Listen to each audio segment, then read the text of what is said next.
Madison Upshaw, CrossFit Kohen. This is establishing the workout stimulus, lesson 3.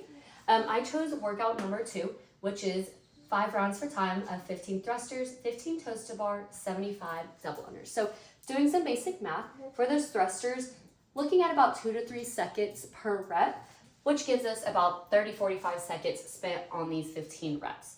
For the 15 toe to bar, about 1 to 2 seconds per toe to bar, which will bring us about 15 seconds to 30 seconds total for those 15 reps. And then for the double unders, about 2 to 3 reps per second, math-wise would give us about anywhere from 35 seconds to 60 seconds for those 75 double unders, okay? So face value, this would be about 2 minutes, 15 seconds per round.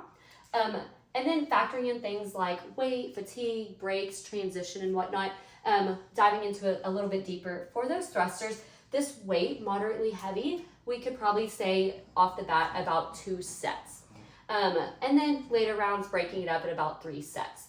Math, this would give us about 50 seconds to a minute on those thrusters, to factoring in 5 seconds about transition time as we are breaking it up, or break time. And so for the thrusters, spending anywhere from 4 minutes, 15 seconds to about 5 minutes of work time on the thrusters total. For the toe to bar, breaking it up either unbroken or maybe 1 to 2 sets those first few rounds. And then as that fatigue sets in the core and the shoulders, probably breaking it up a little bit more, maybe 3, even 4 sets at a time in those later rounds. So adding in about 5 seconds of break time each time you break, anywhere from 30 seconds to 45 seconds for those toes to bar. And then multiplying that by the 5 rounds, looking at 2.5 minutes to 3 minutes and 15 seconds of total time spent on the toe to bar.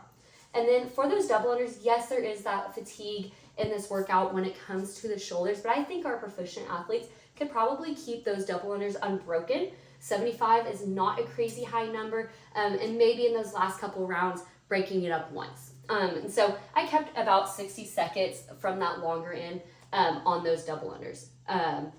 That times our 5 rounds will get us at about 5 minutes. And so adding up all these times, we're looking at average anywhere from 11:45 to 13:50 when it comes into efficient, fast transitions, really working and grinding through this workout. Now, taking into account, I do think somebody could probably do this a little bit faster. Maybe they're not doing as many breaks. So I put that at about 11 minutes for our fast athletes. And then maybe newer athletes or somebody who just takes a lot longer breaks, transitions, the chalk, the water, all the things, added in a couple of minutes there. So looking at about anywhere 11 and then allowing ourselves up until that 17 mark for the sake of our time frame for this workout.